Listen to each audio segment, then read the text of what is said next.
সবাইকে প্রীতি ও শুভেচ্ছা, স্বাগত জানাচ্ছি আজকের এই প্রথম ওরিয়েন্টেশন ক্লাসে। আশা করি যে যেখানে আছেন ভালো আছেন, সুস্থ আছেন, নিরাপদে আছেন। সবার সার্বিক সুস্থতা ও মঙ্গল কামনা করে শুরু করছি আমাদের আজকের এই সেশন। আমি মোহাম্মদ মুস্তাফিজুর রহমান, আপনাদের বাংলা যে বিষয়টা, এই বাংলা বিষয়ের নারী নক্ষত্র যা আছে সেটা একদম ক্লিয়ারলি আপনাদের সামনে উপস্থাপন করব এবং আশা করি আমার সাথে থাকলে আপনি ক্লাসগুলো আশা করি উপভোগ্য হবে এবং বিভিন্ন টপিক, যে সমস্ত টপিক আছে এই টপিকগুলো নিয়ে যখন আমরা আলোচনা করব তখন আলোচনাটা আপনাদের কাছে ক্লিয়ার হয়ে যাবে। তবে যতদূর সম্ভব ক্লাসগুলো লাইভ অবস্থায় করার চেষ্টা করবেন। পরে তো ভিডিও রেকর্ড থাকলে সেটা দেখতে পারবেন, কিন্তু ইনস্ট্যান্ট যখন ক্লাস হয় তখন ক্লাসটা করার আলাদা একটা মজা আছে, তাই না? কারণ যে কোনো বিষয় খটকা লাগলে আপনি চাইলে জিজ্ঞেস করতে পারলেন, পরে শুনলেন, রেকর্ডেড ক্লাস শুনলেন, কিন্তু একটা বিষয় যখন আপনার কাছে কনফিউশন লাগলো তখন মানে এই যে একটা গতি বুঝতে চেষ্টা করছেন, বুঝছেন, কিন্তু হঠাৎ করে আটকে গেলে তখন ওই গতিটা স্থিমিত হয়ে যাবে। এই জন্য যতদূর সম্ভব চেষ্টা করবেন ক্লাসগুলো ইনস্ট্যান্ট করার। যদিও বিসিএসে যতগুলো সাবজেক্ট আছে এগুলোর মধ্যে সবচেয়ে সহজ, আরামদায়ক বলেন, সুখকর বলেন, মজাদার বলেন, সেটা হলো বাংলা। বাংলার মতো এত সহজ সাবজেক্ট ইহ জগতে আর একটাও নেই। কি বলেন, আছে? নাই, কারণ বাংলা তো আমার নিজের ভাষা, জানের ভাষা, প্রাণের ভাষা, মায়ের ভাষা, রক্তের সাথে মিশে আছে এই ভাষা। সুতরাং বাংলা সহজ হবে, এটাই স্বাভাবিক। বাংলার সাথে সম্পর্ক তো আর আজকে না, 16 বছরের প্রথম জীবনের 16 বছরের বাধ্যতামূলক সংসার জীবন কেটেছে বাংলার সাথে। কোন সময় পর্যন্ত? সেই এইচএসসি পর্যন্ত, না? তখন আমরা দেখেছি বাংলা কত সহজ, কত মজার।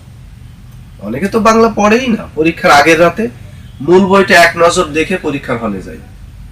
সবচেয়ে ভালো রেজাল্টও হয় বাংলায়। তো সেই বাংলায় এই বাংলা। সুতরাং বাংলা যে সহজ, এ নিয়ে কারো কোনো কি দ্বিমত আছে? থাকার কথা না। আর বাংলা যে সহজ, এর পেছনে আরেকটা কারণ হলো কিছু সাবজেক্ট আছে নাম রস দিয়ে। ওই সাবজেক্টে রস আছে কিনা ভুক্তভোগীরাই ভালো জানে। বাংলা নামে কিন্তু কোনো রস নাই। বয়াকার, অনুস্বর, লয়াকারে লা, রস নামক কোনো শব্দ আছে? তারপরেও কিন্তু বাংলা রসে ভরা। সাহিত্য মানেই রসের খেলা। কি সাহিত্যে রস নেই? নাকি সব রস রসগোল্লাই? রসগোল্লায় রস আছে, কি রস? মিষ্টি রস। এর বাইরে যতই চাপাচাপি করেন অন্য কোনো রস মিলবে না। আর সাহিত্যে আছে কয় ধরনের রস জানেন? 9 ধরনের রস। রসগোল্লায় এক রকমের রস এত মজা, সাহিত্যে যেখানে 9 রকমের রস আছে, মজাটা কয় গুণ হবে? 9 গুণ, না? কথা তো ঠিকই আছে, কিন্তু সাহিত্যের রস পাওয়া এত সহজ না। রসগোল্লায় রস তো এমনি টপ টপ করে পড়তে থাকে, ধরার আগে হাতে লেগে যায়, খাওয়ার আগেই ঠোঁটে লেগে যায়। কিন্তু সাহিত্যের রস পেতে হলে পাঠককে একটু ধৈর্যশীল হতে হয়। যত ধৈর্য সহকারে আপনি সাহিত্যের গভীরে প্রবেশ করবেন, সে অনুযায়ী রস আস্বাদন করতে পারবেন। কিন্তু সাহিত্যের রস এটা যেমন কাঠখড় পোড়াতে হয়। আমাদের যদিও সাহিত্যের রস পাওয়া উদ্দেশ্য না, কি বলেন? হ্যাঁ, সাহিত্যের রস পাওয়া উদ্দেশ্য। আমরা চাই বিসিএস এর রস। বিসিএস এ কোথা থেকে কি ধরনের প্রশ্ন আসে না আসে সে সম্পর্কে সম্যক ধারণা এবং পরিপূর্ণ একটা প্রস্তুতির জন্য আমাদের এখানে আসা। তো বিসিএস এ যে কোশ্চেনগুলো হয় এগুলো হলো হেডলাইন মার্কা। ওই যে খবরের শুরুতে বলে না, প্রথমেই শুনুন শিরোনামগুলো, আর শিরোনাম হয়ে গেলে এবারে বিস্তারিত। তো প্রিলির কোশ্চেন হবে শিরোনাম ভিত্তিক। কেমন? এই যেমন শ্রীকৃষ্ণ কীর্তন কাব্যের রচয়িতাকে, কোশ্চেন তো এমনই হয়। কিন্তু এমন কোশ্চেন কি হবে যে শ্রীকৃষ্ণ কীর্তন কাব্যে রাধা কৃষ্ণের বর্ণনা করুন? তো যদি এরকম কোশ্চেন নাই হয়, এত বিস্তারিত আলোচনা করে সময় নষ্ট করার দরকার কি? 2 ঘন্টার ক্লাস, 2 ঘন্টা ধরে শুধু শ্রীকৃষ্ণ কীর্তন কাব্য আলোচনা করলাম। বলেন এই 2 ঘন্টার আলোচনা থেকে আপনি কয়টা কোশ্চেন কমন পাবেন? সর্বোচ্চ একটা, নাও পেতে পারেন। তাহলে 2 ঘন্টার আলোচনা থেকে যদি একটা কোশ্চেনের কনফার্মেশন না মিলে, ওই আলোচনা কতটুকু সফল? বরং আলোচনাটা একটু কমার্শিয়াল হওয়া দরকার, ইনফরমেটিভ। একটা লেকচার থেকে যেন সর্বোচ্চ সংখ্যক কোশ্চেন কমন পাওয়া যায়, বা কোশ্চেন কমন পাওয়ার মতো একটা দিক নির্দেশনা মিলে, তাই তো? তো আমাদের লক্ষ্য থাকবে সেটাই। সাহিত্যের রস হিজ হিজ, হুজ হুজ, নাকি? আমরা কোন ধরনের রস চাই? বিসিএস এর রস। হ্যাঁ, মানে আমাদের সাহিত্যের ক্লাস হলেও সেটা কেমন হবে? রসগোল্লা কিন্তু রস নাই। এমন রসগোল্লা হয়? নাটোরে পাওয়া যায়। নাম শুনেছেন? কি নাম বলেন তো? নাটোরে পাওয়া যায় কাঁচাগোল্লা। যারা কাঁচাগোল্লা বিক্রি করে ওরা কি বলে জানেন? নাটোরের কাঁচাগোল্লা বিনা রসে রসগোল্লা।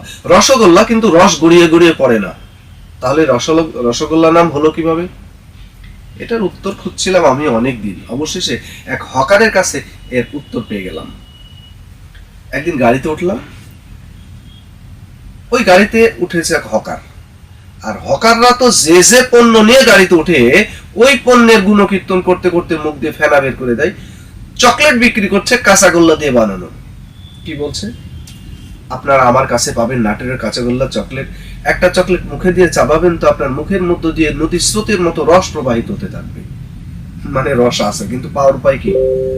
দাঁত যদি সবগুলো থাকে, চাবানোর যদি শক্তি থাকে আর সুস্থ থাকে, তাহলে হয়তো কিছু রসের সন্ধান মিলবে। তো আমাদের সাহিত্যের ক্লাস হলেও সেটা রসগোল্লার মতো না, ওই কাঁচাগোল্লার মতো।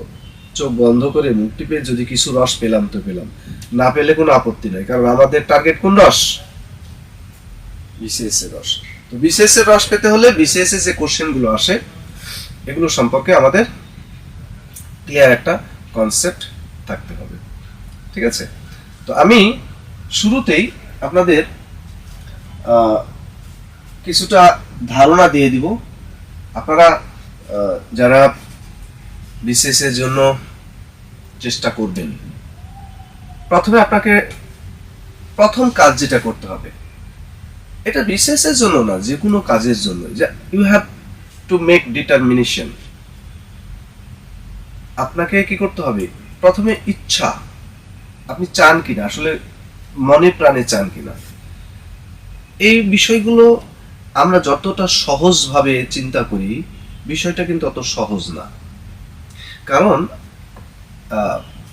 প্রতিযোগী আপনি একাই না, আপনার সাথে অনেক অনেক প্রতিযোগী, এবং সবাই আপনার মতোই কোয়ালিফাইড। তো তাদেরকে আপনি যদি ওভারটেক করতে চান, অবশ্যই কি করতে হবে? তাদের চেয়ে বেশি আপনাকে গতিশীল হতে হবে, তাদের চেয়ে বেশি আপনাকে শক্তি, সামর্থ্য, যোগ্যতা, দক্ষতা, অভিজ্ঞতা অর্জন করতে হবে। বিশেষ ক্যাডার যারা হয়, প্রথমবারে ক্যাডার অনেকেই হয়, কিন্তু অনেকে দেখা যায় 1 বার 2 বার 3 বার 4 বার বিশেষ দিচ্ছে, হচ্ছে না, ওই শেষে গিয়ে হয়। আসলে এই যে প্রথমে না হওয়া, শেষে 2 বা 4 বার পরে হওয়া, এটার কারণ একটাই, সেটা হলো আপনি একটা নির্দিষ্ট সময় পর্যন্ত আপনার শ্রমের, আপনার কষ্টের মাত্রাটা একটা নির্দিষ্ট লেভেল পর্যন্ত না গেলে আপনি লক্ষ্যে পৌঁছতে পারছেন না। তো সেটা আপনি যদি প্রথমবারেই এটা ওভারটেক করতে পারেন, প্রথমবারে আপনি ক্যাডার হবেন। আপনি যদি প্রথমবার না ওই অলসতা, অবহেলায় সময় নষ্ট করে যেভাবে পড়াশোনা করতে হবে সেভাবে না করে আপনি পঞ্চমবারে গিয়ে করেন, তো তখন আপনি হবেন। It's up to you. সুতরাং আপনি চান কিনা, কতটুকু চান। আপনি যদি 50% চান, আপনার কি হবে? পরিশ্রম করেন তো 50% আপনি সফলতা পাবেন, পুরোপুরি লক্ষ্যে পৌঁছতে পারবেন না। এই জন্য first you have to make intention. দ্বিতীয় কথা হচ্ছে আপনাকে কি করতে হবে? এই সিলেবাসটা বুঝে নিতে হবে। প্রত্যেকটা সাবজেক্টের পিএসসি যে সিলেবাস দিয়েছে, এই সিলেবাসটা আপনাকে বুঝে নিতে হবে। কি আছে, কোন কোন টপিক আছে, এই টপিকগুলো আপনাকে বুঝতে হবে। এবং এই টপিক ভিত্তিক বিভিন্ন সময়ে বিভিন্ন বিসিএস যে কোশ্চেন হয়েছে ওই কোশ্চেনগুলো বুঝতে হবে। কারণ একটা টপিকের মধ্যে মানে একটা সাবজেক্টে অনেকগুলো টপিক থাকে, সব টপিক সমান গুরুত্বপূর্ণ হয় না। কিছু টপিক মোস্ট ইম্পর্টেন্ট, কোশ্চেন আসবেই আসবে। কিছু টপিক আছে লেস ইম্পর্টেন্ট, মাঝে মাঝে কোশ্চেন আসে। কিছু কোশ্চেন টপিক আছে ইম্পর্টেন্ট লেস, ওই কালে ভদ্রেও কোশ্চেন আসে না। তো আপনাকে এইটা বুঝতে হবে। আপনি যদি এই ক্যাটাগরিতে ভাগ করতে পারেন আপনার সাবজেক্টের টপিকগুলোকে, তাহলে আপনি দেখবেন আপনার ওই মোস্ট ইম্পর্টেন্টের আলোকে আপনি প্রিপারেশন নেওয়া শুরু করলেন, তাহলে দেখবেন যে অল্প পরিশ্রমে আপনি বেটার আউটপুট পাবেন। আর যদি আপনি না বুঝেন সিলেবাস, টপিক না বুঝেন, টপিকের ইম্পর্টেন্স না বুঝেন, তাহলে কি হবে? আপনি যেটা লেস ইম্পর্টেন্ট, মানে যেটা কোশ্চেন আসেন আপনি সেটাকে যেভাবে পড়ছেন, যেটা মোস্ট ইম্পর্টেন্ট কোশ্চেন আসবে সেটাকেও আপনি একইভাবে গুরুত্ব দিয়ে পড়ছেন। তাহলে কি হবে? মানে আপনি প্রত্যেকটাতেই সমান গুরুত্ব দিলেন, শ্রমটা আপনার বেশি লাগলো। তো এই জন্য টপিক বুঝতে হবে।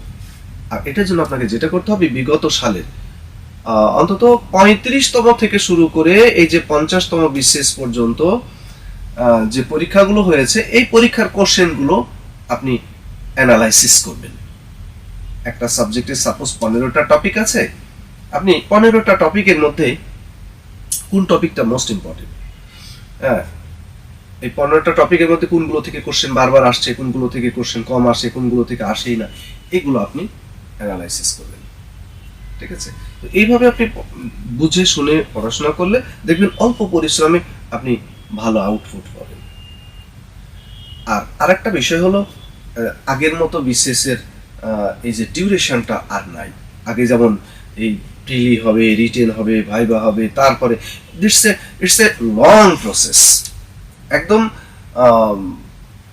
কমপক্ষে 2 বছর আপনার প্রিপারেশনের পর্ব সূচনা পর্ব থেকে শুরু করে একদম জয়নিং লেটার হাতে পাওয়া পর্যন্ত 2 বছরের কমে তো চিন্তাই করা যায় না। সেই দিক থেকে এখন তো কমে এসেছে। এখন 200 নম্বরের প্রিলি নিয়ে তার ভিত্তিতে আপনার ভাইবার জন্য ডাক পড়ছে, এটা সহজ না। সুতরাং এখন এটা অনেকটাই আপনার চ্যালেঞ্জ। যদি আপনি নিতে পারেন, আপনি লক্ষ্যে পৌঁছতে পারবেন। ঠিক আছে? যাই হোক, তো আমি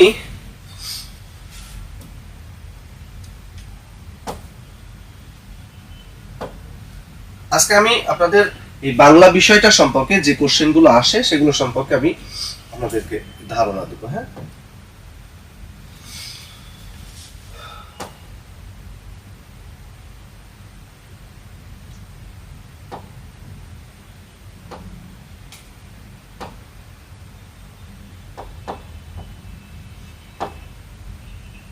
আচ্ছা, প্রথমেই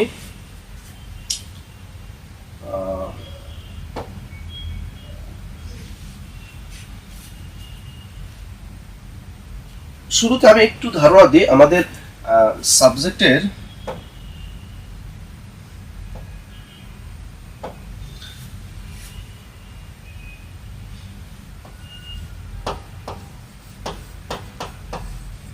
বাংলাতে মোট আমাদের 35টা নাম্বার থাকবে। হ্যাঁ, 35 বা 30 নাম্বার থাকবে। এই যে এখানে বাংলাতে কোশ্চেন হবে দুটো অংশ থেকে, একটা হলো সাহিত্য আর একটা হলো ব্যাকরণ। সাহিত্য থেকে কোশ্চেন হবে কত? 20, আর ব্যাকরণ থেকে কোশ্চেন হবে 15। এই হলো আমাদের টোটাল 35 নম্বরের সিলেবাস। তো ব্যাকরণ থেকে যে কোশ্চেনগুলো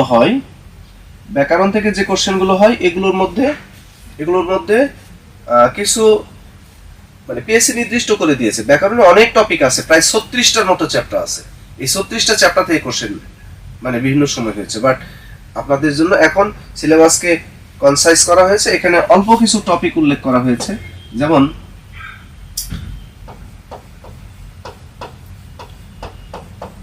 প্রয়োগ, অপপ্রয়োগ,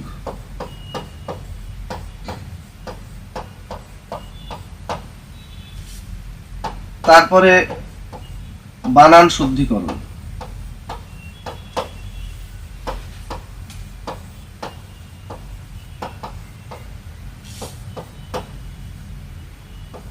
সমার্থক শব্দ,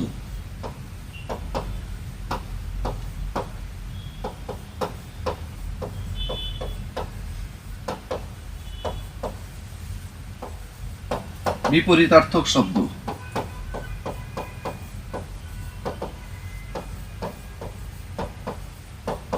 পারিভাষিক শব্দ। তারপরে ব্যাকরণের অন্যান্য যে টপিক আছে যেমন ধ্বনি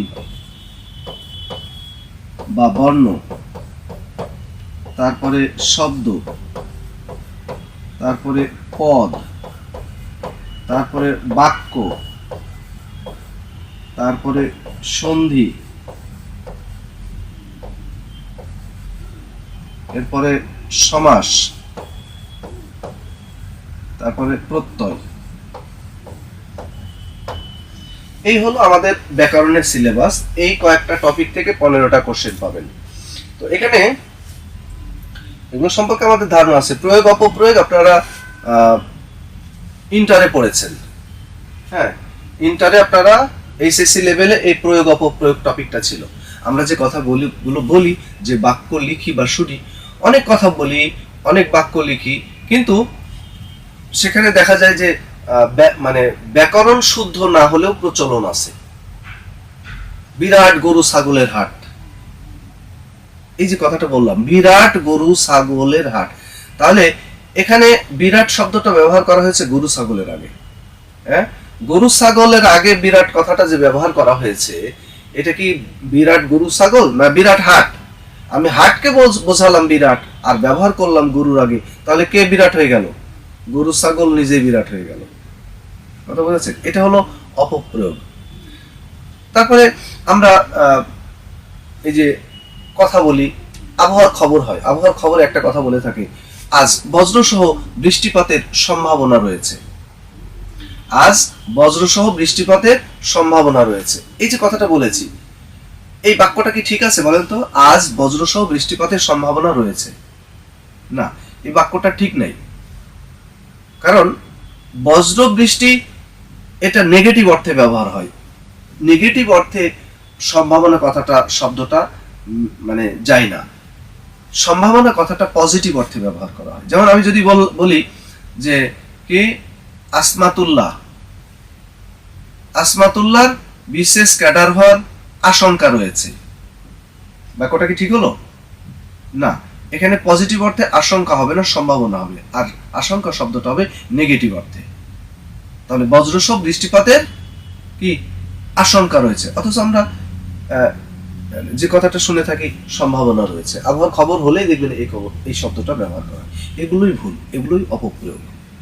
ঠিক আছে? তো এরকম বাক্য আমাদের পরীক্ষায় থাকবে। তো এখানে এই প্রয়োগ অপপ্রয়োগ থেকে আপনি অন্তত 2টার মতো কোশ্চেন পাবেন। বানান শুদ্ধিকরণ, এটা তো আমাদের একটা জাতীয় সমস্যা। বানান নিয়ে মানে কারো মাথা ব্যথা নাই, যার যেভাবে ইচ্ছা, যে যেভাবে পাচ্ছে বানান লিখে দিচ্ছে, বানানের 12টা বাজিয়ে দিচ্ছে। আপনি যে কোনো রাস্তায় 1 কিলো যাবেন, রাস্তার দুই পাশে যে সমস্ত বিলবোর্ড সাইনবোর্ড গুলো আছে, দেখবেন বানানের কি দন্য দশা। তো এটা তো আর সমীচীন না, একটা শব্দের সুনির্দিষ্ট বানান রূপ থাকতে হবে। তো এই বানান নিয়ে নানা কথা আছে, আমরা যখন আলোচনা করব তখন বলবো। তো এই বানান থেকে আপনি প্রায় 3টার মতো কোশ্চেন পাবেন। সমার্থক শব্দ থেকে একটা পাবেন, বিপরীতার্থক শব্দ থেকে একটা, পারিভাষিক শব্দ থেকে একটা, তারপরে যে ধ্বনি, বর্ণ, শব্দ, পদ, বাক্য, সন্ধি, সমাস, প্রত্যয়, 1 2 3 4 5 6 7, এখানে 7টা টপিক থেকে 7টা কোশ্চেন পাবেন। 8 9 10 13 15, এই হলো ব্যাকরণের 15টা কোশ্চেনের আস্তানা। তো এখানে কোনো একটা টপিক বাদ দেওয়া বা অবহেলা করার কোনো সুযোগ নেই। প্রত্যেকটা টপিক সম্পর্কে আপনাকে কি একদম ক্লিয়ার কনসেপ্ট থাকতে হবে, এবং এই টপিকগুলো থেকে যেভাবে কোশ্চেন আসুক যেন পারেন ওইভাবে প্রস্তুতি নিতে হবে। ঠিক আছে? বিশেষ ক্যাডার হওয়ার যে স্বপ্ন, এই স্বপ্ন পূরণের প্রথম সিঁড়ি হলো প্রিলি। এখানে যদি 5 ছিটকে যায় স্বপ্ন শেষ। এই জন্য প্রথম চ্যালেঞ্জ হতে হবে প্রিলি ঠেকাও। তো প্রিলি ঠেকানোর জন্য আপনাকে কোশ্চেন দেওয়া হবে 200। এই 200-র মধ্যে আপনাকে 200ই কারেক্ট করতে হবে না। আমাদের এই পর্যন্ত যে রেকর্ড, তাতে মোরলেস 120 পেলে আপনি প্রিলিতে টিকে যান। তো সেখানে 200 নাম্বার আমাদেরকে দেওয়া হবে। তো তো আপনাকে তো আপনি যদি আপনার কাছে যেগুলো কঠিন সেই সাবজেক্টগুলো আপনি বাদ দিয়ে দেন, আপনার কাছে অঙ্ক কঠিন, আমি অঙ্ক করব না, একটা অঙ্কের অ্যান্সার করব না, গণিতের অ্যান্সার করব না, ওখানে 15 বাদ, তাহলে 200 থেকে 15 বাদ দিলে 185 থাকলো। 185-র মধ্যে আপনি যদি 120 পান, আপনি প্রিলিতে টিকে যাবেন। আপনার কাছে ইংরেজিও কঠিন লাগছে, ইংরেজিতে কত, গ্রামারে হলো 20, আপনি ওই 20ও বাদ দিয়ে দিলেন, তাহলে 20 আর 15 35 থাকলো 65। 165-র মধ্যে আপনি 120 পেলেও তো আপনি টিকবেন। আরো যদি কোনো সাবজেক্ট কঠিন লাগে সেটাও যদি আপনি বাদ দেন তবুও তো আপনি টিকবেন। সুতরাং পাস করার জন্য, টেকার জন্য আপনাকে অনেক বেশি কাঠখড় পোড়াতে হবে না। যে সাবজেক্টগুলো, যে টপিকগুলো আপনার কাছে সহজবোধ্য, আপনি যদি এটাও পড়ে ফেলেন, এগুলো থেকে যদি আপনি সঠিক উত্তর করে আসতে পারেন, 120 মোরালেস যদি কারেক্ট করতে পারেন স্কোর, তাতেও আপনি টিকবেন। সুতরাং প্রথম চ্যালেঞ্জটা প্রিলিতে টেকা। যেমন দেখেন, ব্যাকরণে 15টা কোশ্চেনের জন্য মাত্র এই কয়েকটা টপিক, এর বাইরে কিন্তু আরো অনেক টপিক আছে, কিন্তু আপনাকে পিএসসি এই সিলেবাসটা দিয়েছে। অবশ্য এর বাইরে বাগধারা, এর বাইরে বাগধারাটা পড়বেন। বাগধারা হলো ওই যে শব্দের মধ্যে, যেমন আপনাকে দিল কি, অক্কা পাওয়া শব্দের অর্থ কি, এখন এখানে ওটা বাগধারা, কিন্তু এখানে শব্দ হিসাবে দিয়েছে, তো সেই হিসেবে শব্দার্থ বা বাগধারা পড়তে হবে। আবার এক কথায় প্রকাশ, যেগুলো, এই দুটো টপিক একটু আলাদা করে দেখবেন। এক কথায় প্রকাশকে কি বলা হয়, বাক্য সংকোচন, এই দুইটা টপিক একটু দেখবেন, ঠিক আছে। বিসিএস এ এই সিলেবাস, যদিও এর বাইরে অনেক টপিক আছে, যেমন কারক আছে, উপসর্গ আছে, এগুলো অন্যান্য পরীক্ষা আসে, বাট বিসিএস এর সিলেবাসে সেগুলো নাই। তো এখানে এই 15টা কোশ্চেনের জন্য আপনি প্রত্যেক দিন যদি 1 ঘন্টা করে পড়েন, 1 মাস যদি পড়েন, তো এর মধ্যে কোনো কিছু আর বাকি থাকবে?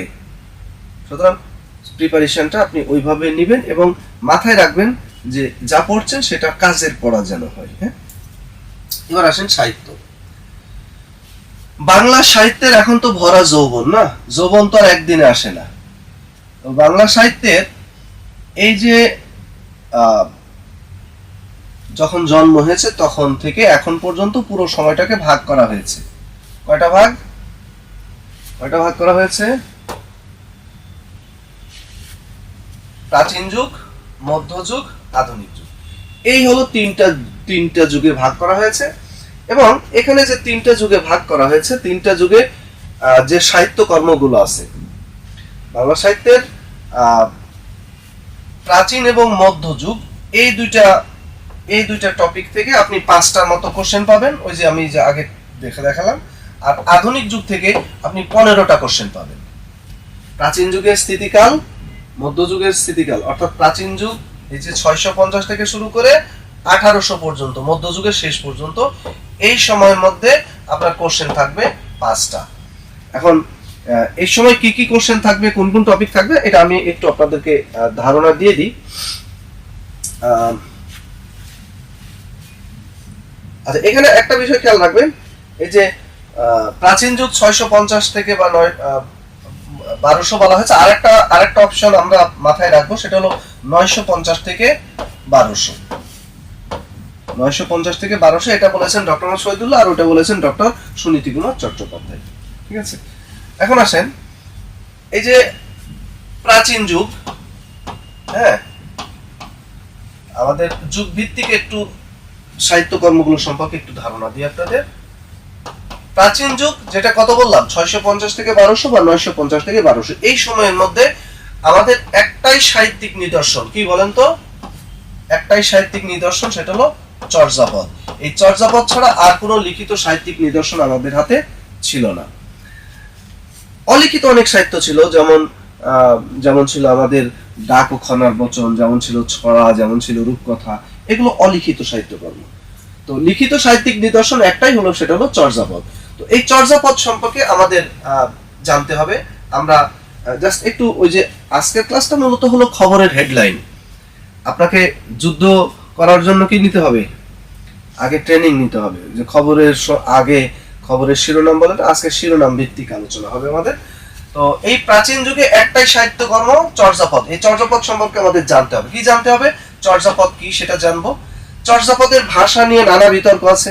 এই ভাষা মানে কোন ভাষার গ্রন্থ চর্যাপদ, এটা নিয়ে বিতর্ক আছে। কেউ আধারী ভাষা, সন্ধ্যা ভাষা, সান্ধ্য ভাষা, এরকম বিভিন্ন নাম দিয়েছেন।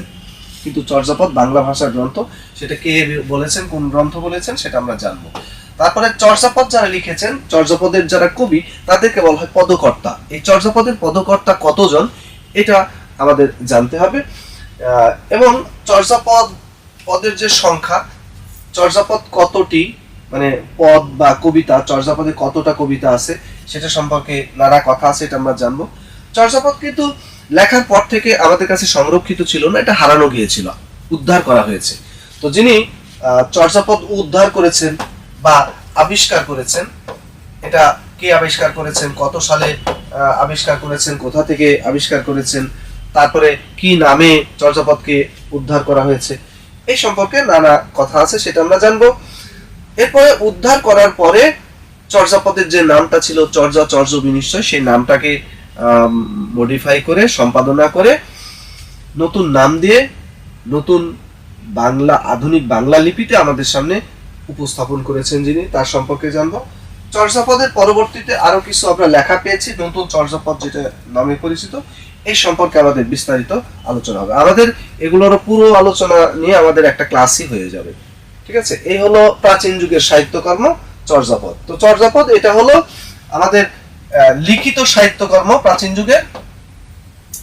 আর অলিখিত কিছু সাহিত্যকর্ম আছে চর্যাপদের, অলিখিত, যেমন এখানে আমরা পাবো ছড়া পাবো, তারপরে ডাক ও খনার বচন পাবো, ডাক ও খনার বচন, তারপরে এখানে আমরা রূপকথা পাবো। এগুলো কি? এগুলো মুখে মুখেই রচিত, মুখে মুখে প্রচলিত, এগুলোর কোনো লিখিত রূপ নাই। যেমন চর্যাপদকে আমরা লিখিত আকারে পাই, এটার কোনো লিখিত রূপ নাই। তো এই হলো প্রাচীন যুগের আমাদের জানার বিষয়। এরপরে আসেন, এটা নিয়ে আর মধ্যযুগে আসেন। মধ্যযুগের সাহিত্য মানে স্থিতিকাল, যেটা 1201 থেকে 1800, 1201 থেকে 1800, এটাকে যদি আমরা শতক বলি, কোন শতক বলবো বলেন তো? 1201 থেকে 1800, এটাকে আমরা কোন শতক বলবো? শতক আকারেও আসতে পারে, যদি প্রশ্ন আসে বাংলা সাহিত্যের মধ্যযুগের স্থিতিকাল কত, হ্যাঁ, শতক আকার, হ্যাঁ, কত স্যার? 13 শতক স্যার। হ্যাঁ, ত্রয়োদশ। ত্রয়োদশ থেকে কত পর্যন্ত? স্যার অষ্টাদশ। অষ্টাদশ, গুড। ত্রয়োদশ থেকে অষ্টাদশ, এটা হলো বাংলা সাহিত্যের মধ্যযুগের স্থিতিকাল। এখন মধ্যযুগ শুরুর প্রথম 150 বছর, অর্থাৎ 1201 থেকে 1350, এই সময়টাকে আমরা, মানে আমরা না, কেউ কেউ কি বলেছেন, অন্ধকার যুগ বলেছেন। কিছু কিছু গবেষক অন্ধকার যুগ বলে অভিহিত করেছেন। তারা বলেছেন যে এখানে কোনো সাহিত্যকর্ম রচিত হয়নি। তো সেই 150 বছরের মধ্যে যারা অন্ধকার মানে যুগের অভিযোগ করেছেন এবং বলছেন যে কোনো সাহিত্যকর্ম রচিত হয়নি, তারা তো বলেছেনই রচিত হয়নি, কিন্তু যারা তাদের অভিযোগ অস্বীকার করেছে তারা বলছেন যে না, এই সময় কোনো সাহিত্যকর্ম রচিত হয়নি বা এটা অন্ধকার যুগ, এটা আসলে অবান্তর একটা অভিযোগ। কারণ কি? কারণ আমরা এখানে কিছু লেখালেখি পেয়েছি। তো এই যে 1201 থেকে 1350, যেটাকে অন্ধকার যুগ বলে অভিহিত করা হয়েছে, এখানে কিছু সাহিত্যকর্ম আমরা পেয়েছি। কি কি পেয়েছি? এখানে একটা সাহিত্যকর্ম হলো প্রাকৃত কৈঙ্গল, তারপরে শূন্য পুরাণ, শেখ সুবদা, এগুলো সম্পর্কে আমাদের জানতে হবে, কারা লিখেছেন, হ্যাঁ, এগুলোর বিষয়বস্তু কি, কোন ভাষায় লেখা হয়েছে, হ্যাঁ, এরকম টাইপের কোশ্চেন আসবে, আমরা এগুলো নিয়ে বিস্তারিত আলোচনা করব। তো অন্ধকার যুগ শেষ হলো 1350 পর্যন্ত। এরপরে যে অন্ধকার যুগ পরবর্তী যে সাহিত্য, অন্ধকার যুগ পরবর্তী সাহিত্যের মধ্যে শ্রীকৃষ্ণ কীর্তন কাব্য, এটা হলো প্রথম নিদর্শন। হ্যাঁ, এটা হলো প্রথম নিদর্শন, মধ্যযুগের প্রথম নিদর্শন, এবং ধারাবাহিকভাবে এটা বাংলা সাহিত্যের দ্বিতীয় নিদর্শন। কারণ প্রথম নিদর্শন আমরা পেয়েছি চর্যাপদ, এটা হলো দ্বিতীয় নিদর্শন। তো শ্রীকৃষ্ণ কীর্তন কাব্য, এটা সম্পর্কে আমাদের জানতে হবে। কি জানবো? এটা কে লিখেছেন, কবে লিখেছেন, কি বিষয় নিয়ে লেখা হয়েছে, এবং এর মধ্যে যে চরিত্রগুলো আছে, বিশেষ করে 3টে প্রধান চরিত্র, রাধা কৃষ্ণ এবং বড়াই, এগুলো সম্পর্কে আমাদের জানতে হবে। এখানে এই কাব্যের যে কাহিনী, এটা 13টা খণ্ডে ব্যাখ্যা করা হয়েছে, বিস্তারিত বর্ণনা করা হয়েছে। এই 13টা খণ্ড সম্পর্কে আমাদের জানতে হবে। চর্যাপদের মতো এই শ্রীকৃষ্ণ কীর্তন কাব্য, এটাও হারানো গিয়েছিল, উদ্ধার করা হয়েছে। তো উদ্ধার করা হয়েছে বা আবিষ্কার করা হয়েছে, কে, কবে, কোথা থেকে, কি নামে আবিষ্কার করেছেন সেগুলো সম্পর্কে আমরা জানবো। এবং যিনি উদ্ধার করেছেন, উদ্ধার করার পরে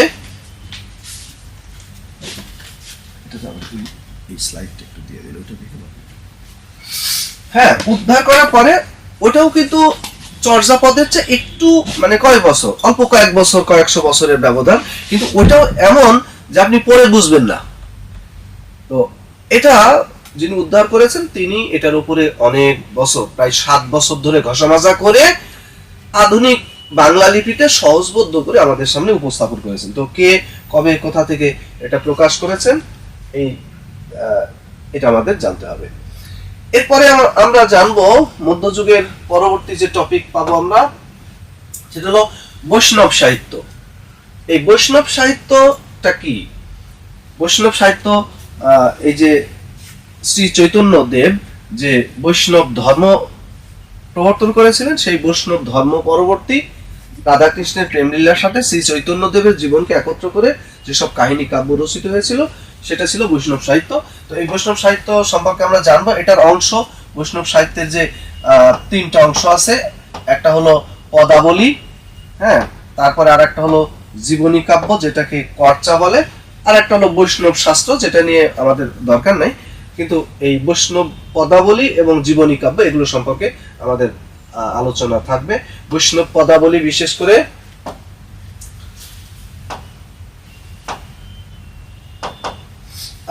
এখানে যারা পদকর্তা আছেন, বৈষ্ণব পদকর্তা, এই 165 জন পদকর্তা, তার মধ্যে বিখ্যাত কিছু কবি আছেন, পদকর্তা আছেন। তাদের মধ্যে জয়দেব, বিদ্যাপতি, চণ্ডীদাস, জ্ঞানদাস, গোবিন্দ দাস, তাদের সম্পর্কে আমরা বিস্তারিত আলোচনা করব। আর জীবনী কাব্য, এটা জীবনী কাব্য বলতে মূলত শ্রী চৈতন্য দেবের জীবন ভিত্তিক রচিত কাব্যকেই বোঝানো হয়।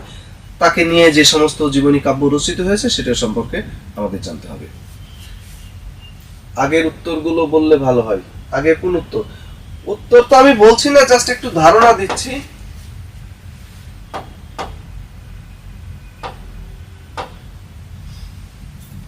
কোনটার উত্তর বললেন? স্যার এটারই।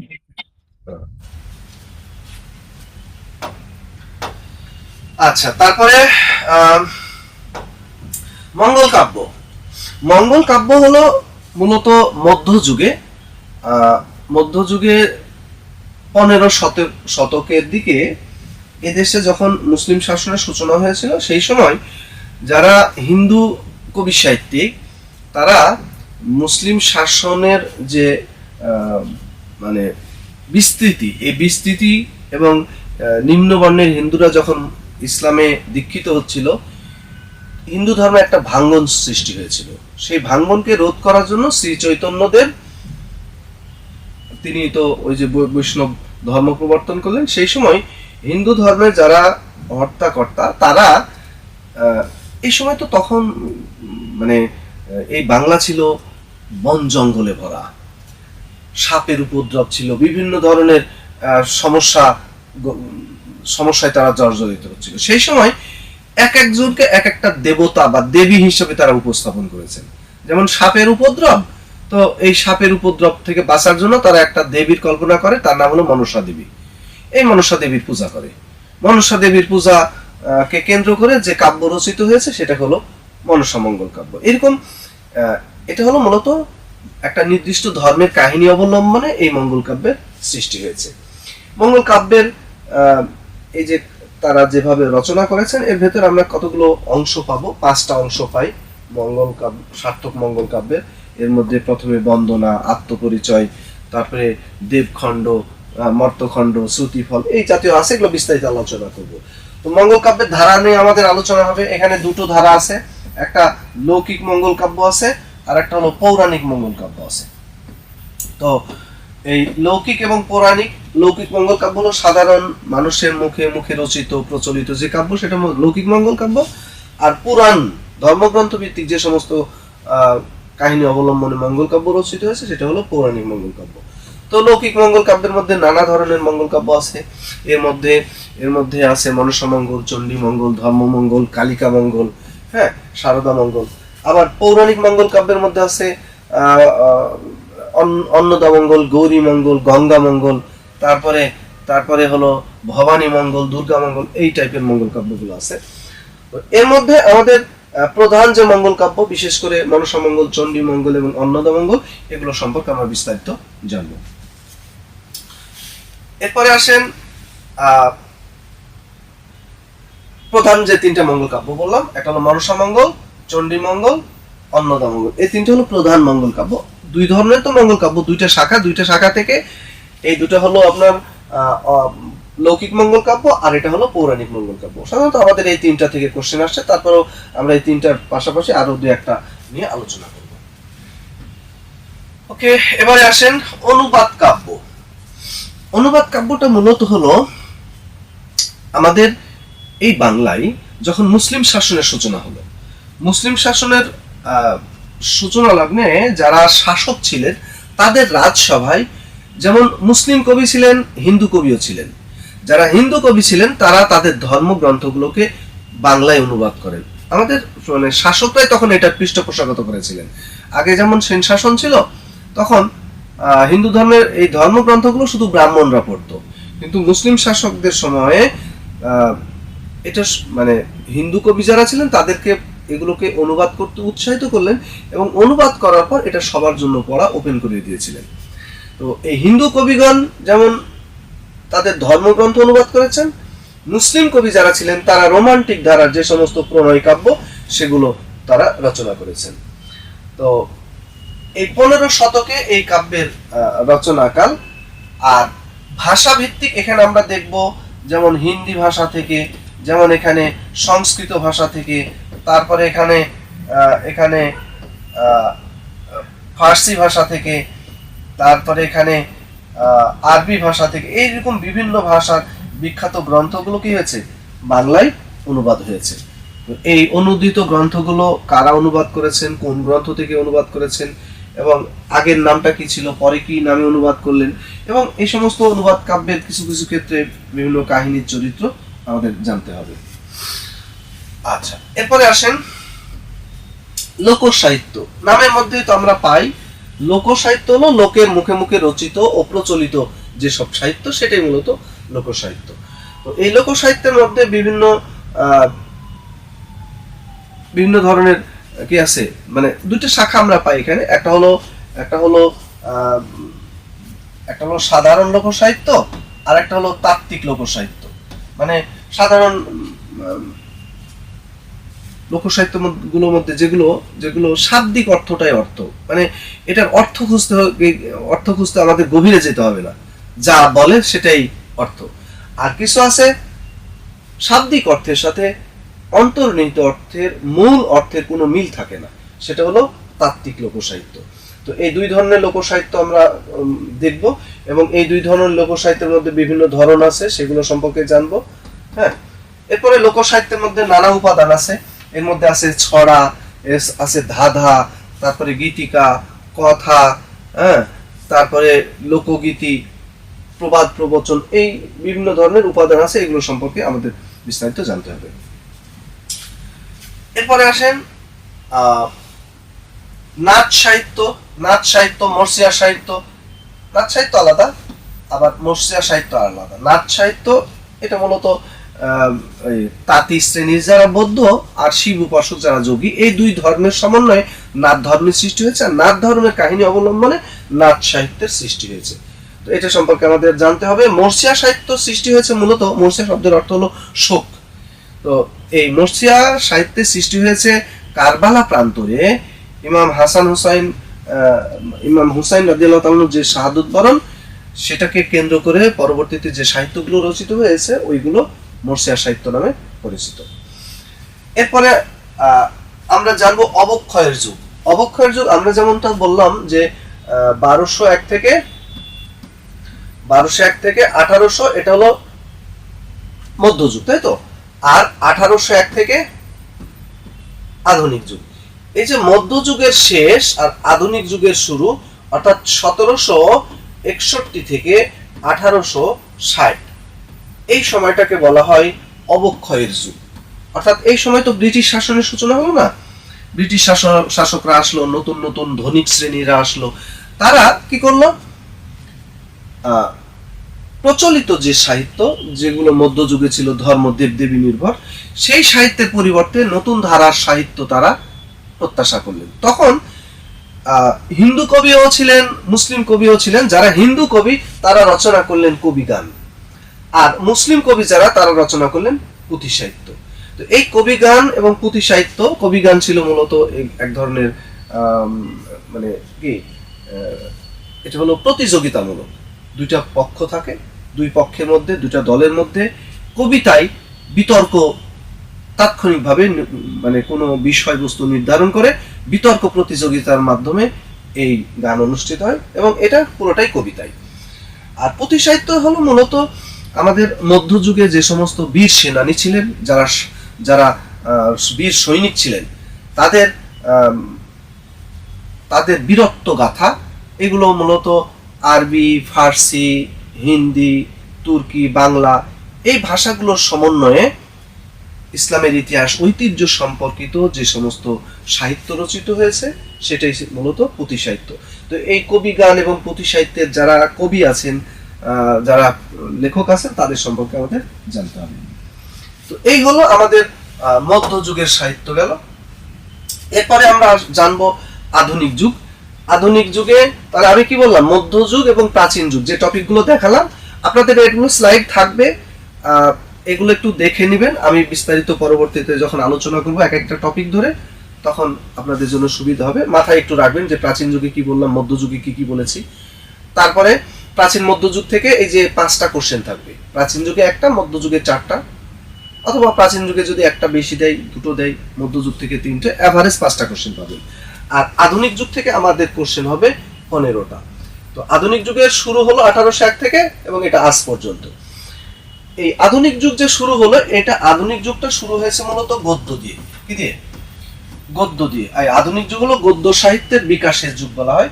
এখন এই যে গদ্য শুরু হলো আধুনিক যুগ থেকে, যদিও আধুনিক যুগ থেকে গদ্য শুরু হয়েছে, কিন্তু গদ্যের উদ্ভবটা আমরা কিছুটা আগেই পেয়েছিলাম। মধ্যযুগ থেকে আমরা কিছু কিছু গদ্যের ছিটে ফোঁটা পেয়েছি, সেই বিষয় নিয়ে আলোচনা করব। সেই 1555 সালের কথা, সেই সময় আমরা কিছু লেখা পেয়েছিলাম, চিঠিপত্র পেয়েছিলাম, পরবর্তীতে আরো কিছু লেখা পেয়েছি, কিন্তু সবগুলোই ছিল 1801-এর আগে। তো গদ্য দিয়ে আধুনিক যুগকে যদিও গদ্য সাহিত্যের বিকাশের যুগ বলা হয়, কিন্তু গদ্যের শুরুটা কিন্তু মধ্যযুগ থেকেই হয়েছে। তো আধুনিক যুগে এসেছে আমরা গদ্য পেলাম। এই আধুনিক যুগে এসে গদ্য সাহিত্যের যে বিকাশ হয়েছে, এই বিকাশে কতগুলো প্রতিষ্ঠান কাজ করেছে। এর মধ্যে শ্রীরামপুর মিশন তারা প্রথম কাজ করেছে। ফোর্ট উইলিয়াম কলেজের অবদান মানে গদ্যের বিকাশে সবচেয়ে বেশি। তারপরে হিন্দু কলেজ, ইয়ং বেঙ্গল গোষ্ঠী, মোহামেডান লিটারেরি সোসাইটি, কলকাতা বঙ্গীয় সাহিত্য পরিষদ, তারপরে আছে বঙ্গীয় মুসলিম সাহিত্য সমিতি, ঢাকা মুসলিম সাহিত্য সমাজ, বাংলা একাডেমি, কল্লোল সাহিত্যিক গোষ্ঠী, পঞ্চ পাণ্ডব। ঠিক আছে, আপনারা আমি এই স্লাইডগুলো ধরে ধরে স্লাইডগুলো সিরিয়ালি আপনি আপনার খাতায় লিখবেন। আমার টপিক, নির্দিষ্ট টপিক ভিত্তিক যে ক্লাস শুরু করবো, আজকে তো বললামই এটা খবরের শিরোনাম, পরের দিন থেকে যখন আমি ক্লাস শুরু করব, একদম প্রথম যেখান থেকে আলোচনা শুরু করেছি সেখান থেকে আমার যাত্রা শুরু হবে। তো আপনারা খাতায় কি করবেন, সিরিয়ালি এইগুলো একটু লিখবেন। প্রাচীন যুগে কি বললাম, মধ্যযুগে কোন কোন টপিক বলেছি, কিসে কি কি আলোচনা করব, এগুলো সম্পর্কে একটা প্রাথমিক ধারণা আপনি আপনার খাতায় লিপিবদ্ধ করে রাখবেন। ঠিক আছে, যখন যেটা আলোচনা করব তখন আপনি দেখলে বুঝবেন আমি আজকে কি আলোচনা করছি, কি আলোচনা করব।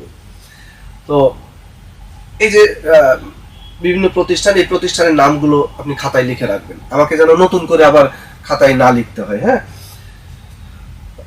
বলা থাকলো আমি মানে আপনার খাতায় লেখা আছে, জাস্ট আমি সিরিয়ালি আলোচনা করে ফেলবো। তো এই যে গদ্যের যে শুরু হয়েছে, আধুনিক যুগ যে এতটা বিকশিত, গদ্য যে এতটা সমৃদ্ধ, এটা শুরু হয়েছিল এই বিভিন্ন প্রতিষ্ঠানের মাধ্যমে। তো যে সমস্ত প্রতিষ্ঠান এই গদ্যের বিকাশে কাজ করেছিল তাদের সম্পর্কে আমরা জানব। এরপরে আসেন আধুনিক যুগ, এটাকে ভাগ করা হয়। আধুনিক যুগটাকে ভাগ করা হয়, এই পুরো যুগটাকে ভাগ করা হয় দুটো ভাগে, এবং এই ভাগ দুটো করা হয় রবীন্দ্রনাথকে কেন্দ্র করে। একটা রবীন্দ্রনাথের আগে, একটা রবীন্দ্রনাথের পরে। আগের অংশটাকে বলা হয় রবীন্দ্র পূর্ববর্তী আধুনিক যুগ, আর পরের অংশটাকে বলা হয় রবীন্দ্রোত্তর। রবীন্দ্র আচ্ছা, এটা রবীন্দ্রোত্তর আধুনিক যুগ। তো রবীন্দ্রনাথের আগের অংশ রবীন্দ্র পূর্ববর্তী, আর পরের অংশটাকে রবীন্দ্র পরবর্তী আধুনিক যুগ। তো এখানে রবীন্দ্রনাথের আগে পরে মিলে বাংলা সাহিত্যের আধুনিক যুগের বয়স বেশি না, মাত্র কি 200 বছর প্লাস। কিন্তু এই 200 বছরের মধ্যে সবচেয়ে ইসরে পাকা হয়েছে আধুনিক যুগ। এমন কোনো অলিগলি নাই যে গলিতে তার বিচরণ নাই। আর এই 200 বছরের মধ্যে যদি আপনি অখ্যাত কোনো বাদও দেন, তবুও নাম করা কবি সাহিত্যিক 200 জনের কম না। এখন এই 200 জন যে কবি সাহিত্যিক, তারা তো আর এক ধরনের লেখালেখির মধ্যে নিজেদেরকে সীমাবদ্ধ রাখেনি।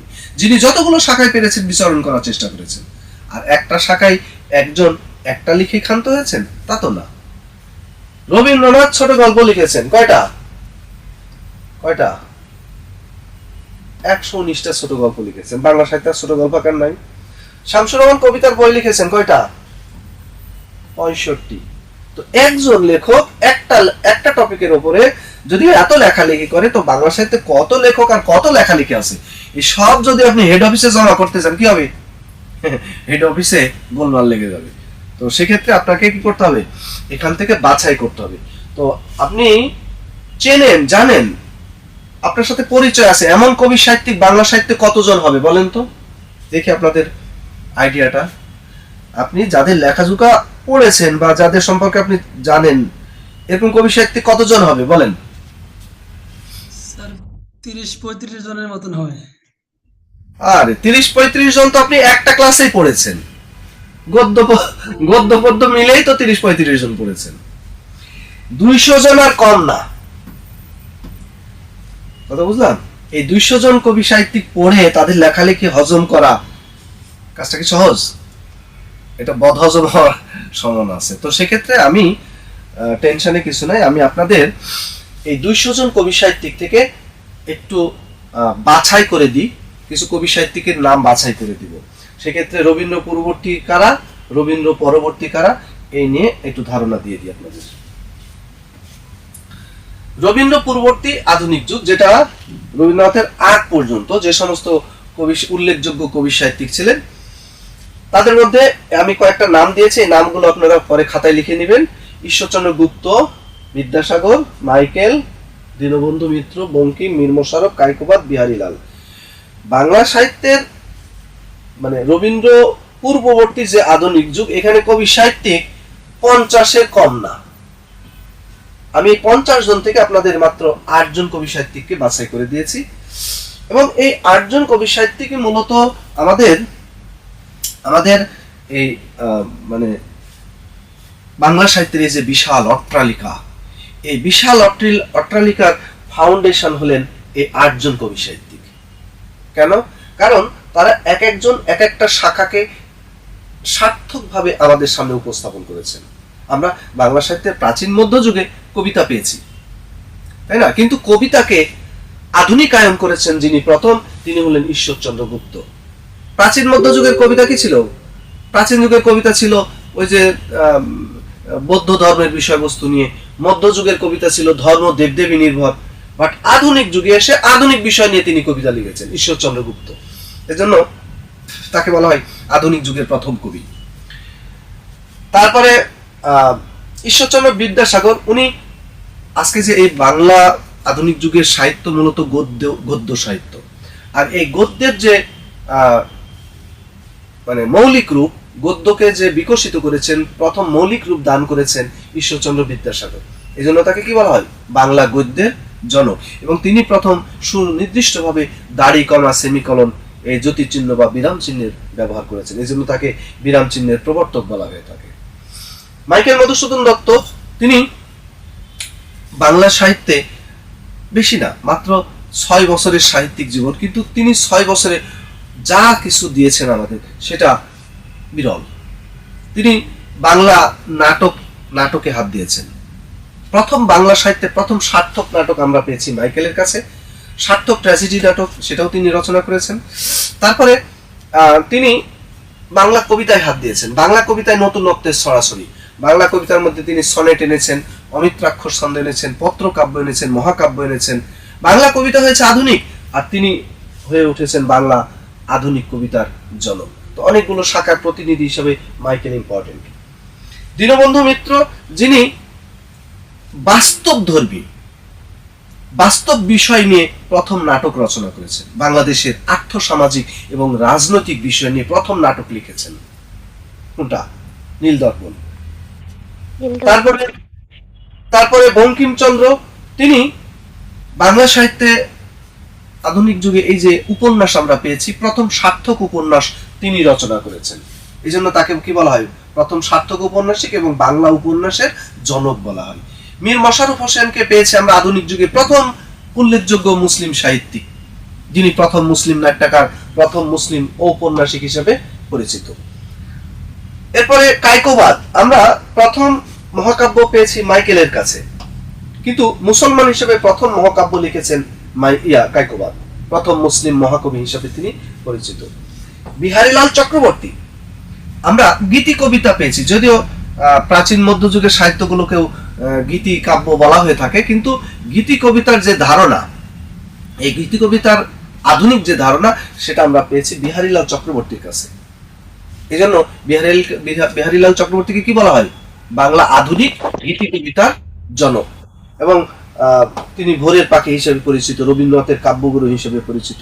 তো তাদের সম্পর্কে আমরা বিস্তারিত আলোচনা করব। জাস্ট আমি প্রাথমিক ধারণাটা দিচ্ছি, কি পড়বো, কতটুকু পড়বো, তাদের সম্পর্কে পড়বো। ঠিক আছে, এ গেল রবীন্দ্র পূর্ববর্তী আধুনিক যুগ। 50 জন থেকে আমি মাত্র এই 8 জন কবি সাহিত্যিক বাছাই করলাম।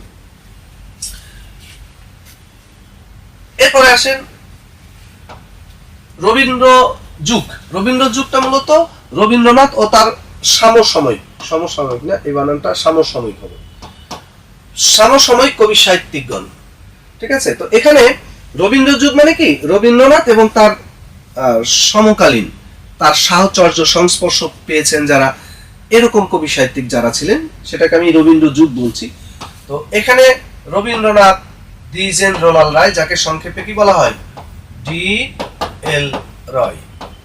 তারপরে প্রমথ চৌধুরী, শরৎচন্দ্র চট্টোপাধ্যায়, রোকেয়া সাখাওয়াত হোসেন, কাজী নজরুল ইসলাম, জীবনানন্দ দাশ, হ্যাঁ, তারপরে জসিম উদ্দিন, তারপরে মানিক বন্দ্যোপাধ্যায়, ফররুখ আহমদ, আহসান হাবিব, তারা হলেন রবীন্দ্র যুগের কবি সাহিত্যিক। হ্যাঁ, তো এখানে যাদের নাম পাচ্ছি, রবীন্দ্রনাথ, নজরুল বাংলা সাহিত্যের দুই দিকপাল। এই দুইজনকে বাদ দিয়ে প্রশ্নকর্তা প্রশ্ন করবে, এরকম দুঃসাহস প্রশ্নকর্তা দেখাতে পারে না। আর যদি ভুলে এমনটা হয়েও যায়, দেখবেন ঘুমের মধ্যে এসে দুইজন উপস্থিত, দুইজন দুই দিক থেকে কলার ধরে, ব্যাটা করেছিসটা কি, চিনলি না মোদের, আমি হলাম বিশ্বকবি, উনি আমাদের জাতীয় কবি, আমাদের বাদ দিয়ে প্রশ্ন করেছিস, হ্যাঁ, এমন ধুলাই দেওয়া শুরু করবে। ঘুম ভাঙার পরে বলবে, দাঁড়ান, কোশ্চেনে কিছু কারেকশন বাকি আছে, আসল দুটো ছাড়া পড়ে গেছে। যদিও রবীন্দ্রনাথ, নজরুল থেকে প্রশ্ন করতে কেউ ভুল করে না, প্রত্যেকটা পরীক্ষা এখান থেকে কোশ্চেন আপনি পাবেন। ঠিক আছে, এরপরে আরো যারা আছেন, এই যে রোকেয়া সাখাওয়াত হোসেন, মহিলা বিষয়ক মন্ত্রী, জসিম উদ্দিন, পল্লী বিষয়ক মন্ত্রী, ফররুখ আহমেদ, ধর্মমন্ত্রী, এক একজন এক একটা শাখাকে সার্থকভাবে আমাদের সামনে উপস্থাপন করেছেন। তো এখান থেকে অন্তত মানে 4টার মতো আপনি কোশ্চেন পাবেন কমপক্ষে এই টপিকগুলো থেকে। রবীন্দ্র পূর্ববর্তী যুগ যেটা বললাম, সেখান থেকে অন্তত 3টা কোশ্চেন আপনি পাবেন। হ্যাঁ, এবার আসেন 71। আমি 71কে কেন্দ্র করে আমি 2টা ভাগ করব। রবীন্দ্র পরবর্তী, কিন্তু রবীন্দ্র পরবর্তী, রবীন্দ্রনাথ থেকে শুরু করে আজ পর্যন্ত। তো একটা যুগ বললাম রবীন্দ্র যুগ, রবীন্দ্র পরবর্তীর মধ্যে। আর একটা বলছি যে এই 71কে কেন্দ্র করে 2টা ভাগ, একটা 71-এর আগে, একটা 71-এর পরে। আগের অংশটাকে কি বলবো? এটা কোন শতক? 1971 মানে কি 20 শতক না? 20 শতক। এই 20 শতককে কেন্দ্র করে দুইটা ভাগ, একটা 71-এর আগে আর একটা 71-এর পরে। আগের অংশটাকে 71 পূর্ববর্তী 20 শতকের প্রথম পর্ব, আর 71 পরবর্তী বর্তমান বাংলাদেশ, এই দুইটা ভাগে আমি ভাগ করব। তো 71 পূর্ববর্তী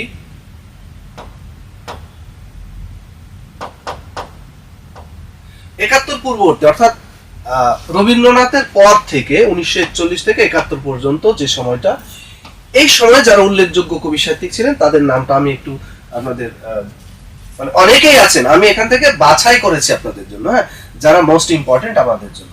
তো সৈয়দ ওয়ালিউল্লাহ, মুনির চৌধুরী, তারপরে শহীদুল্লাহ বানান হবে না, জহির রায়হান, শহীদুল্লাহ কায়সার, জহির রায়হান, শওকত ওসমান, তারপরে সৈয়দ মুস্তবাহ আলী, আখতারুজ্জামান ইলিয়াস, আলাউদ্দিন আল আজাদ, নুরুল মোমেন।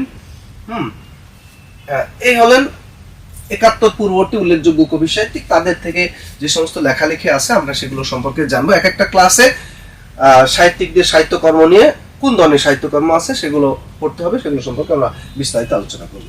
এ হলো 71 পূর্ববর্তী। এরপরে আসেন 71 পরবর্তী, অর্থাৎ বর্তমান বাংলাদেশ। ঠিক আছে, বর্তমান বাংলাদেশ 71 পরবর্তী। এই সময় যারা ছিলেন, শামসুর রহমান হবে, শামসুর রহমান, তারপরে সেলিম আলদিন, হুমায়ুন আহমেদ, হুমায়ুন বানান দীর্ঘকার হবে, হুমায়ুন আজাদ, সৈয়দ শামসুল হক, আল মাহমুদ, হাসান আজিজুল হক।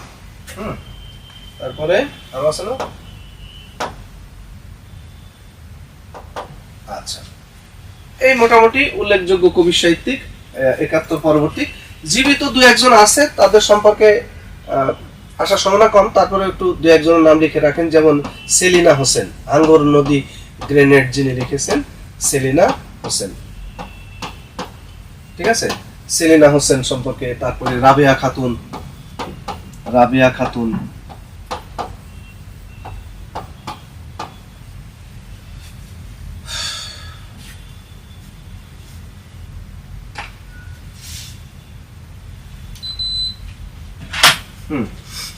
তো তাদের সম্পর্কে আমাদের জানতে হবে। এরপরে আসেন লেখক ভিত্তিক তথ্য সমূহ।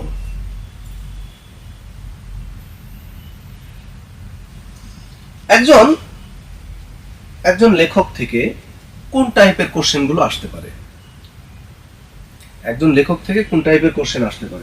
তো এক্ষেত্রে আমরা সাধারণত যে টপিক ভিত্তিক বা যে ইনফরমেশন ভিত্তিক প্রশ্নগুলো পাই, আপনাদের আমি কিছুটা ধারণা দিয়েছি। এখানে দেখেন, জন্মস্থান, তারপরে জন্ম মৃত্যু সাল, প্রকৃত নাম মানে দেখবেন যে সাহিত্য জগতে তিনি এক নামে পরিচিত, কিন্তু তার নাম আলাদা। হ্যাঁ, যেমন দেখেন আপনি কায়কোবাদ কিন্তু আসল নাম না, তার আসল নাম হলো কি, কে বলতে পারবেন? মোহাম্মদ কাজেম আল কুরাইশি, কিন্তু সাহিত্য জগতে তিনি কায়কোবাদ হিসেবে পরিচিত। তাহলে ওই প্রকৃত নামটা কি? আবার অনেকে আছে নাম একটা, ছদ্মনাম দিয়েছে আর একটা। তারপরে উপাধি, তারপরে তিনি কি পুরস্কার পেয়েছেন, তার সম্পাদিত পত্রিকা, তারপরে তার লেখালেখির মধ্যে প্রথম কোনটা, শেষ কোনটা, শ্রেষ্ঠ, বিখ্যাত বা উল্লেখযোগ্য যে সমস্ত সাহিত্যকর্ম বা রচনা, সেগুলো আমরা জানবো। একজন লেখক থেকে এই টাইপের ইনফরমেশন আমাদের জানতে হবে। এরপরে আসেন একটা গ্রন্থ, একটা বই, একটা সাহিত্যকর্ম, সেখান থেকে কোন টাইপের কোশ্চেন? স্যার একটু শব্দ হচ্ছে, এরকম জানি শব্দ হচ্ছে।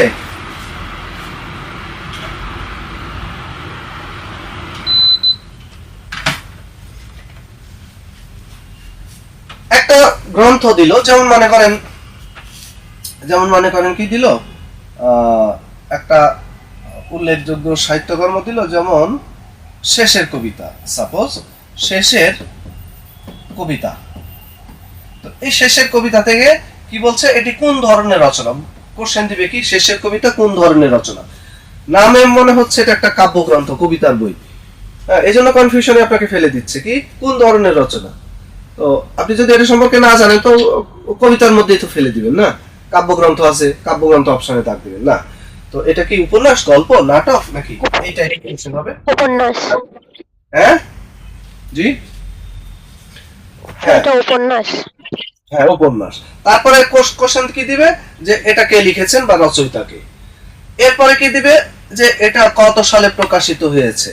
তারপরে এখানে উল্লেখযোগ্য যে চরিত্রগুলো আছে, যেমন গল্প, উপন্যাস, নাটক বা কাহিনী, কাব্য, এগুলো তো চরিত্র থাকে, এই চরিত্র ভিত্তিক কোশ্চেন হতে পারে। তো শেষের কবিতা কি দিল, শেষের কবিতার চরিত্র কোনটি, ওই যে কি মনে আছে, অমিত, লাবণ্য আছে না, এরকম। তারপরে কি দিবে, চরণ দিয়ে দিবে, কি দিল যে গ্রহণ করেছো যত, ঋণী তত করেছো আমায়, হে বন্ধু বিদায়। ফ্যাশনটা হলো মুখোশ, স্টাইলটা হলো মুখশ্রী, এরকম চরণ দিয়ে দিল, দিয়ে বলবে যে এটি কোন গ্রন্থের চরিত্র, মানে চরণ।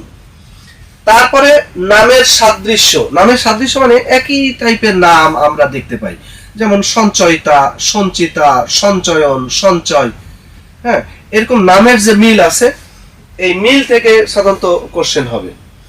তারপরে উৎসর্গীকৃত গ্রন্থ, একজন আরেকজনকে উৎসর্গ করেছেন, যেমন রবীন্দ্রনাথ নজরুলকে কোন গ্রন্থটি উৎসর্গ করেছেন, অথবা নজরুল রবীন্দ্রনাথকে কোন গ্রন্থ উৎসর্গ করেছেন, এবং এরকম উৎসর্গীকৃত কিছু গ্রন্থের নাম আছে, এগুলো শিখতে হবে। পুরস্কার প্রাপ্ত, বিভিন্ন গ্রন্থ কি হয়েছে, পুরস্কার পেয়েছে, কোনটা দেখা গেল ইউনেস্কো পুরস্কার পেয়েছে, কোনটা আদমজি পুরস্কার পেয়েছে, এরকম বিভিন্ন পুরস্কার পেয়েছে, পুরস্কার প্রাপ্ত গ্রন্থ। আরেকটা হলো কিছু গ্রন্থ নিষিদ্ধ হয়েছে বা বাজেয়াপ্ত হয়েছে, এটা হলো বিভিন্ন সরকার এটাকে নিষিদ্ধ করে, যেমন ব্রিটিশ শাসনামলে নজরুলের 5-6টা গ্রন্থ নিষিদ্ধ হয়েছে, তারপরে ইসমাইল হোসেন সিরাজির গ্রন্থ নিষিদ্ধ হয়েছে, শরৎচন্দ্রের গ্রন্থ নিষিদ্ধ হয়েছে। তো এর বলবে কি এই গ্রন্থ নিষিদ্ধ, গ্রন্থটি কত সালে নিষিদ্ধ হয় বা তার রচয়িতাকে, এই টাইপের। তারপরে অনুবাদ বা অনুকরণে রচিত, একটা গ্রন্থের অনুকরণে বা অনুবাদ করে আরেকটা গ্রন্থ রচিত হয়েছে, এই টাইপের গ্রন্থগুলো আসবে, ঠিক আছে। তো এই হলো মোটামুটি আমাদের বিষয়ভিত্তিক তথ্যগুলো দিলাম। এরপর অন্যান্য যে সমস্ত টপিক থেকে কোশ্চেন হতে পারে, যেমন মুক্তিযুদ্ধ ভিত্তিক গ্রন্থ সমূহ, মুক্তিযুদ্ধের উপরে অনেক লেখালেখি হয়েছে, গল্প, নাটক, উপন্যাস, কত কিছু, গান, চলচ্চিত্র, এখান থেকে কোশ্চেন আসবে। ভাষা আন্দোলন ভিত্তিক এই টাইপের কোশ্চেন আছে, টপিক আছে, এখান থেকে কোশ্চেন আসবে।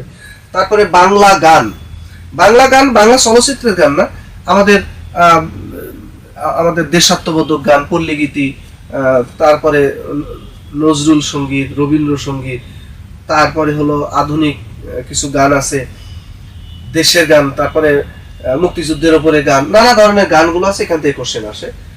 বাংলা ছন্দ, আমরা বাংলা কবিতায় ছন্দ পাই, মাত্রাবৃত্ত ছন্দ, অক্ষরবৃত্ত ছন্দ, স্বরবৃত্ত ছন্দ, এই টপিকগুলো থেকে কোশ্চেন হবে।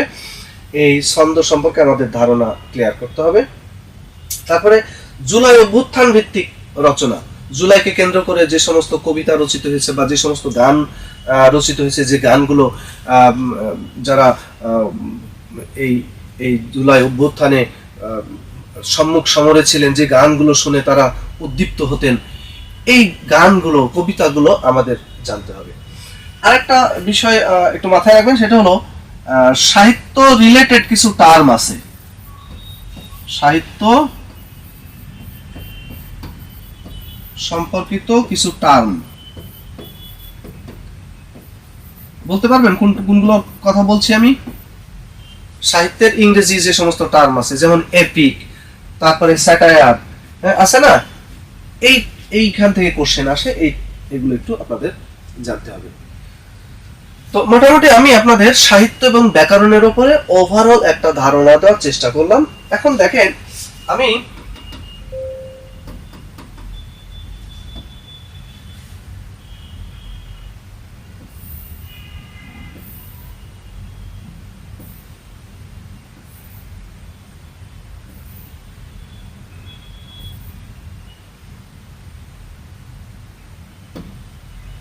এখানে কতজন হয়েছে মোট, এই যে রবীন্দ্র পূর্ববর্তী, তারপরে রবীন্দ্র যুগ, হ্যাঁ, সব মিলে কতজন হয়েছে, মোরারলেস কত হবে, সব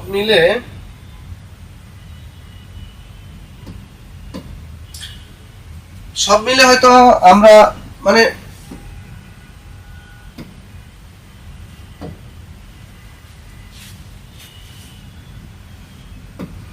35 কত 35 জনের মতো হবে, 30-35 জনের মতো, বেশি হবে না আর কি। হ্যাঁ, আশা করি এই 35 জন সম্পর্কে পড়লে আমরা যে কোনো পরীক্ষাতে বিট করতে পারবো।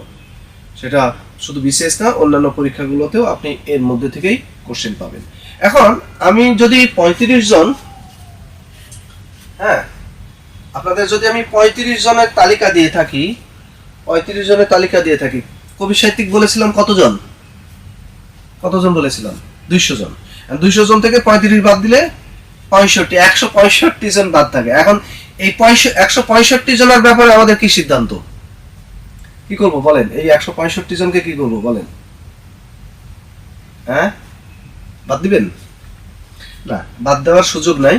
তবে এই 35 জনকে আমরা যেভাবে, এই 35 জনকে একজন একজন করে ক্লাসে ধরবো আর পোস্টমর্টেম করে ছেড়ে দিব। তার থেকে যে টাইপের কোশ্চেন আসুক না কেন, যেন আমরা কি অ্যান্সার করতে পারি, এগুলো সম্পর্কে আমাদের প্রস্তুতি থাকে, পরিপূর্ণ প্রস্তুতি থাকে।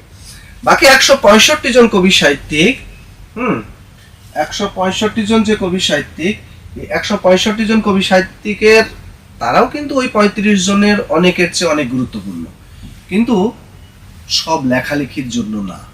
যেমন আপনি যদি জাহানার ইমামের কথা বলেন, একটা লেখার জন্য ওনার নাম ডাক, সেটা কি বলেন তো? জাহানার ইমামের একটা গ্রন্থের 71 দিনগুলি। আপনি যদি অদ্বৈত মল্ল বর্মনের কথা বলেন, একটা লেখার জন্য উনি বিখ্যাত, কোনটা? হ্যাঁ, তো এইরকম অনেক লেখক আছেন এই 165 জনের মধ্যে, যাদের লেখাজোখা মানে খুব বেশি অনেক থাকতে পারে, কিন্তু তারা মূলত বিখ্যাত হয়েছেন একটা দুইটা সর্বোচ্চ 3টা লেখালেখির জন্য।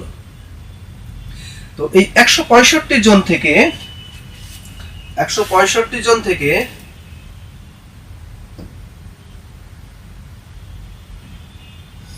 আমি কত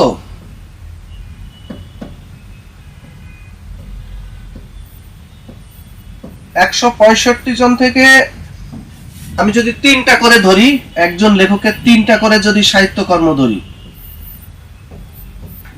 কত? সর্বোচ্চ হয়তো 400-500 হবে। এই 500টা সাহিত্যকর্মের নাম আপনারা অন্য এই 165 জন লেখকের সব মিলে 500টা সাহিত্যকর্মের নাম শিখে রাখবেন, তাহলেই হবে। এখন প্রশ্ন হলো যে একজন লেখকের যে 3টা সাহিত্যকর্মের কথা বলছি, এই 3টা সাহিত্যকর্ম সেই 3টা কোনটা? কোন 3টা? কোন 3টা বলেন তো? আপনি কিভাবে বুঝবেন এই 3টা কোন 3টা? সেটা হলো তাদের সম্পর্কে বিগত সালে বিসিএস এবং পিএসসির নন ক্যাডারে,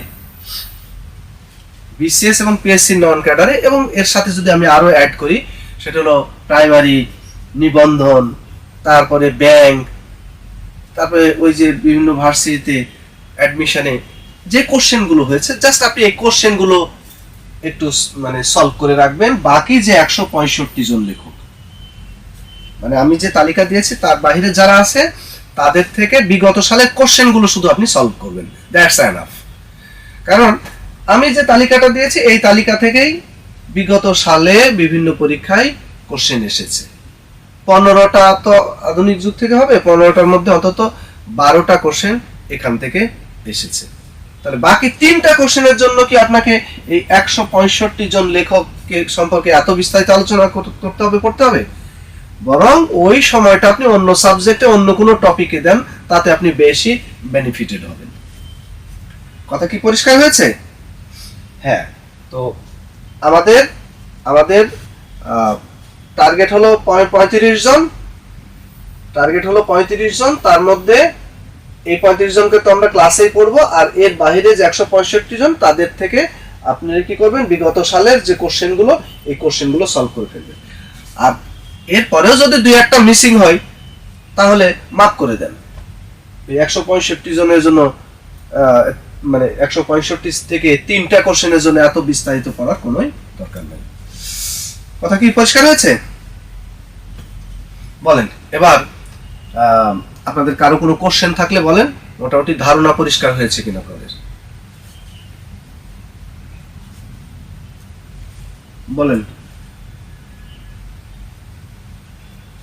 আমি আপনাদেরকে স্লাইডটা আবার শুরু থেকে দেখাই।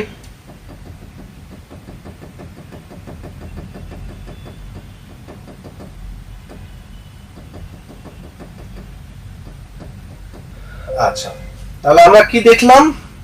প্রথমে বাংলা সাহিত্যের যে বিভাজন সেটা দেখেছি, তারপরে প্রাচীন যুগ তিনটা মানে যুগের কোন সময় থেকে কোন সময় পর্যন্ত সে দেখলাম। এরপরে প্রাচীন যুগের সাহিত্য কর্মগুলোর মধ্যে একটাই আমাদের লিখিত সাহিত্যিক নিদর্শন, সেটা চর্যাপদ, এবং এ সম্পর্কে আমরা কি কি আলোচনা করব পরবর্তী ক্লাসে সেটা বললাম।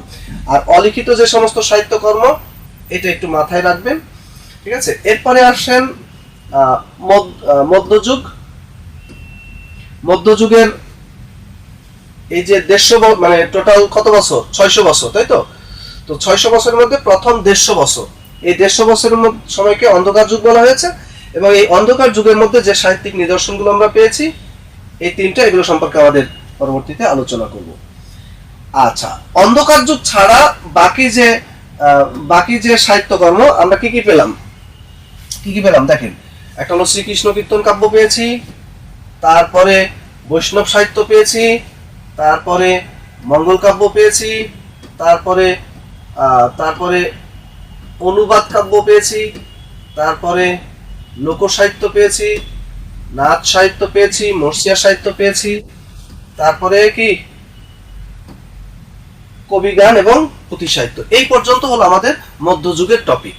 শ্রীকৃষ্ণ কীর্তন কাব্য, বৈষ্ণব সাহিত্য, তারপরে মঙ্গল কাব্য, অনুবাদ কাব্য, লোক সাহিত্য, নাচ সাহিত্য, পুঁথি সাহিত্য, কবি গান, এই হলো মধ্যযুগের। এরপরে আসেন আধুনিক যুগ। আধুনিক যুগের শুরুতে আমরা এটা তো গদ্য সাহিত্যের বিকাশ ঘটেছে। তো গদ্য সাহিত্যের বিকাশে প্রথম দিকে যে সমস্ত আমরা তথ্যগুলো পাবো, যেমন কারা কারা সূচনায় অবদান রেখেছে, বা সূচনা পর্বে, গদ্যের সূচনা পর্বে কার কোন লেখা আমরা পেয়েছি, সেগুলো সম্পর্কে জানবো। এরপরে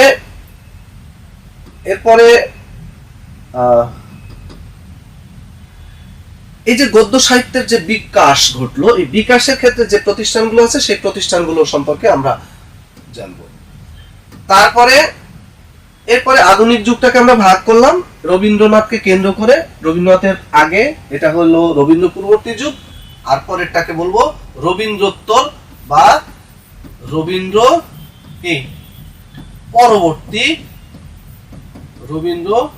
পরবর্তী আধুনিক যুগ। তো রবীন্দ্রনাথের আগে বা রবীন্দ্র পূর্ববর্তী যুগ, অর্থাৎ এটা 1801 থেকে রবীন্দ্রনাথ পর্যন্ত, অর্থাৎ 1941 পর্যন্ত যে সমস্ত সাহিত্যিক, তাদের সম্পর্কে আমরা জানবো। তো এখানে আমরা এই 8 জন লেখকের কথা বলেছিলাম কতজন? 50 জন। সেখান থেকে মাত্র আমরা এই 8 জন বাছাই করেছি। আশা করি 8 জন থেকে আমরা কোশ্চেনগুলো পাবো। এরপরে রবীন্দ্র পরবর্তী আধুনিক যুগ, যেটা রবীন্দ্রনাথ থেকে, অর্থাৎ 1941 থেকে শুরু করে কত, এই যে 2026 সালের 25শে ফেব্রুয়ারি কয়টা পর্যন্ত? বিকাল 3:20 পর্যন্ত। আরো যাচ্ছে, গেল, ঠিক আছে? এই হলো রবীন্দ্র পরবর্তী আধুনিক যুগ। এখন রবীন্দ্র পরবর্তী আধুনিক যুগের মধ্যে থেকে প্রথমে একটা অংশ আমি পেলাম কি, রবীন্দ্র যুগ। রবীন্দ্র যুগ কি বলছি? যে রবীন্দ্রনাথের সমকালে যারা লেখালেখি করেছেন তাদেরকে নিয়ে আমি একটা ভাগ, ওটাকে রবীন্দ্র যুগ বলছি, অর্থাৎ রবীন্দ্রনাথ ও তার সমসাময়িক কবি সাহিত্যিক যারা। এর মধ্যে মোটামুটি 11 জন লেখকের নাম পেলাম, তাদের সম্পর্কে আমরা জানবো। আর রবীন্দ্র পরবর্তী যে আধুনিক যুগ, এর মধ্যে 71কে কেন্দ্র করে একটা ভাগ, সেটা হলো 1941, অর্থাৎ রবীন্দ্রনাথের পর থেকে 71 পর্যন্ত। বাংলা সাহিত্যের বড় বড় ঘটনাগুলো কিন্তু এই সময় ঘটেছে। এখানে ঘটেছে দ্বিতীয় বিশ্বযুদ্ধ, তারপরে 47-এর দেশ বিভাগ, 52-র ভাষা আন্দোলন, 69-এর গণ অভ্যুত্থান, 71-এর মুক্তিযুদ্ধ।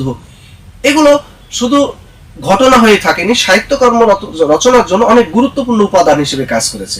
আর এই টপিকগুলো নিয়ে যারা লেখালেখি করেছেন, এই কবি সাহিত্যিকরা, ওই যে টপিকগুলো বললাম, ওইগুলোর উপরে তাদের লেখালেখিগুলো আছে, আমরা এখানে দেখব। তো এটা হলো পূর্ববর্তী। আর পরবর্তী, বর্তমান বর্তমান বাংলাদেশ সেটা হলো আমরা যাদের আমাদের সময় যাদের যে সমস্ত সাহিত্যিকদের আমরা পেয়েছি, শামসুর রহমান, সেলিম আলদিন, তারপরে হুমায়ুন আহমেদ, হুমায়ুন আজাদ, শামসুল হক, আল মাহমুদ, তারপরে হাসান আইজুল হক, সেলিনা হোসেন, তারপরে রাবেয়া খাতুন, এই সাহিত্যিকদের সম্পর্কে আমাদের আলোচনা হবে। ঠিক আছে, এখন যে সমস্ত সাহিত্যিকের কথা বললাম তাদের থেকে আমরা কোন টাইপের লেখালেখি, মানে তাদের থেকে কোন ধরনের ইনফরমেশন আমাদের জানতে হবে সে সম্পর্কে ধারণা দিয়েছি। জন্মস্থান, জন্ম মৃত্যু সাল, প্রকৃত নাম, ছদ্মনাম, উপাধি, পুরস্কার, সম্পাদিত পত্রিকা এবং তাদের লেখালেখিগুলো। আর একটা গ্রন্থ থেকে যে টাইপের কোশ্চেন সাধারণত হয়ে থাকে আমি সেগুলোর একটা ধারণা দিলাম আপনাদের। যেমন একটা কোশ্চেন বললো যে এটি কোন ধরনের রচনা, তারপরে রচয়িতাকে, এটা কত সালে প্রকাশিত হয়েছে, তারপরে একটা চরিত্র দিল, দিয়ে বললো এটি কোন গ্রন্থের চরিত্র, একটা চরণ দিল, কোন গ্রন্থের চরণ, তারপরে নাম দিয়ে বললো যে নিচের সঞ্চয়িতা, সঞ্চিতা, সঞ্চয়ন, সঞ্চয়, বললো কি নিচের কোনটি উপন্যাস, কোনটি কাব্যগ্রন্থ নয়, বা ইত্যাদি ইত্যাদি, বা এটার লেখককে। তারপরে যেগুলো উৎসর্গ করা হয়েছে, পুরস্কার পেয়েছে, বাজেয়াপ্ত হয়েছে, তারপরে একজনের লেখা থেকে আরেকজন অনুবাদ করে অনুকরণ লিখেছেন সেগুলো। আর অন্যান্য যে টপিকগুলো আমি বাদ আছে সেগুলোকে আমি এখানে লিখে দিয়েছি। এই হলো আমাদের আজকের আলোচনা। খবরের শিরোনাম, খবরের প্রথমে বলে না, প্রথমেই শুনুন শিরোনামগুলো, তারপরে শিরোনাম হয়ে গেলে এবারে খবরের বিস্তারিত। তো খবরের বিস্তারিত আমরা নেক্সট ক্লাসে আলোচনা করব ইনশাআল্লাহ। বলেন এখন মোটামুটি কি ধারণা পরিষ্কার হয়েছে? আপনাদের ধারণা পরিষ্কার হয়েছে? আমাদের আপনি যদি পথ চলতে যান, আগে তো পথ সম্পর্কে ধারণা থাকতে হবে না? আপনার মনে করেন শুক্রবারে পরীক্ষা সকাল 10টায়, আপনি ওই চট্টগ্রাম থেকে রওনা দিলেন সকাল 7টায়, তো এটা কি পৌঁছা সহজ? এজন্য পথ সম্পর্কে আগে জানতে হবে। তো আমি বাংলা সাহিত্য এবং ব্যাকরণের উপরে যতটুকু প্রস্তুতি আপনাদেরকে নিতে হবে সেই সম্পর্কে একটা পূর্ণাঙ্গ একটা ধারণা দেওয়ার চেষ্টা করেছি। আশা করি আপনাদের উপকারে আসবে। এটা পুরোটা একটা আলাদা একটা বাংলা খাতা বানাবেন আমার জন্য। ওই খাতার শুরুতেই ব্যাকরণে কি কি বললাম, সাহিত্যে কি কি বললাম, প্রাচীন যুগে, মধ্যযুগে, আধুনিক যুগে কি কি বলেছি, একদম ক্লিয়ার করে সব সিরিয়ালি লিখে রাখবেন। আমি যখন আলোচনা করতে যাব ওই টপিকগুলো সম্পর্কে যখন বিস্তারিত আলোচনা করব তখন দেখবেন আপনার কনসেপ্ট একদম ক্লিয়ার হয়ে যাবে, পানির মতো পরিষ্কার হয়ে যাবে। ওকে, বলেন কারো কোনো কোশ্চেন থাকলে, কথা থাকলে বলেন। আসসালামু আলাইকুম স্যার। ওয়ালাইকুম আসসালাম। হ্যাঁ বলেন। আপনার লেকচারটা খুব ভালো লাগছে প্রথমত। দ্বিতীয়ত হচ্ছে স্যার, আপনি যেই পড়াগুলো আমাদের ক্লাসে পড়াবেন এর বাইরে তো ইনশাল্লাহ আর পড়তে হবে না আমাদের। এর বাইরে ওই যে বললাম আপনাদের কোশ্চেন গুলো সলভ করতে হবে বিগত সালের। জি জি কোশ্চেন গুলো তার আমি ক্লাসে আলোচনা করব না। বিগত সালে যেমন এই যে 35, বিশেষ করে 35তম থেকে যে কোশ্চেন গুলো হয়েছে বিসিএস এ সেটা দেখবেন, বিভিন্ন নন ক্যাডারে যে পরীক্ষাগুলো হয়েছে এই কোশ্চেন গুলো দেখবেন, তাতেই হবে। জি জি স্যার ইনশাল্লাহ। আর কারো কোনো কোশ্চেন? কারো?